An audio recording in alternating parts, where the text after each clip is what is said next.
ए जी सुनो तानी। हाँ बोल बोल बोल। हम धूप में बहरा ना जाइए। तब तोरे बदे वहाँ मचान छड़वाई हम। अरे धूप से हमकी एलर्जी बना, एकदम स्किन खराब हो जाला।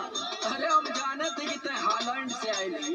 चलो काटा के क्यों? सुना सुना तो सुनत सुनत बारह झर गल।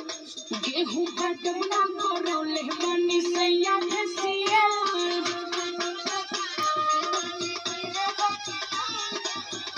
काहे न गौवा ब्यूटी पार्लर खोल लेती है।